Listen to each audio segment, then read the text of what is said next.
জয় জয় জয় জয় হে।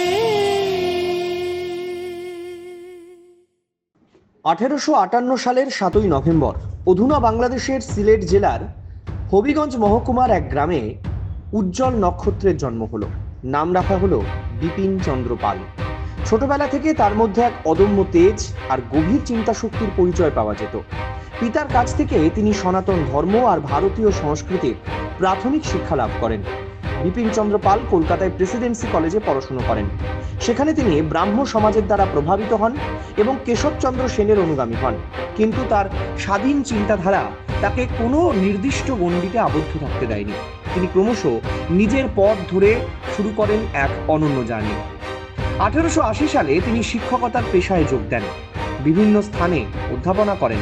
সেই সময় থেকেই তার রাজনৈতিক চেতনা আরও জাগ্রত হতে থাকে।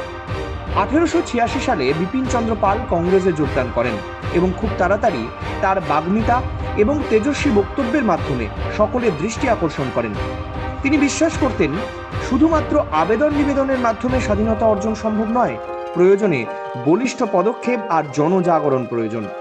তার নিউ ইন্ডিয়া এবং বন্দে মাতরম পত্রিকার মাধ্যমে তিনি ব্রিটিশ শাসনের বিরুদ্ধে তীব্র সমালোচনা করেন এবং দেশবাসীকে স্বাধীনতার মন্ত্রে উদ্বুদ্ধ করেন। বিপিন চন্দ্র পাল ছিলেন লাল বাল পালের ত্রয়ীর অন্যতম সদস্য।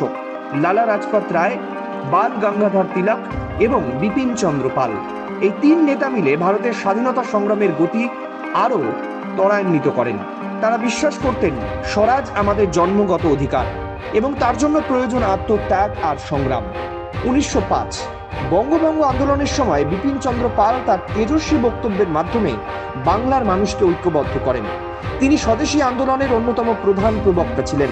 বিদেশি পণ্য বর্জন, দেশীয় শিল্প এবং সংস্কৃতিকে তুলে ধরার আহ্বান জানান। তার বক্তব্যে ফুটে উঠত দেশের প্রতি গভীর ভালোবাসা আর স্বাধীনতার অদম্য আকাঙ্ক্ষা।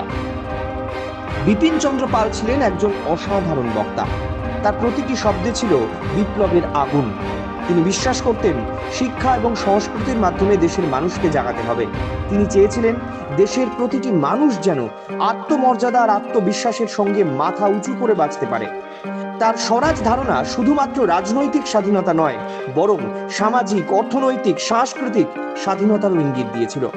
বিপিন চন্দ্র পাল ছিলেন একজন গভীর চিন্তাশীল মানুষ। তিনি বিভিন্ন বিষয়ে লেখালেখি করতেন।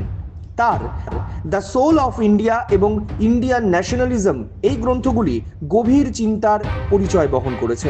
তিনি বিশ্বাস করতেন ভারতের নিজস্ব সংস্কৃতি এবং ঐতিহ্যকে রক্ষা করতে হবে এবং আধুনিকতার সঙ্গে তার সমন্বয় ঘটাতে হবে। বিপিন চন্দ্র পাল শুধুমাত্র একজন রাজনৈতিক নেতাই ছিলেন না, তিনি ছিলেন একজন সমাজ সংস্কারক।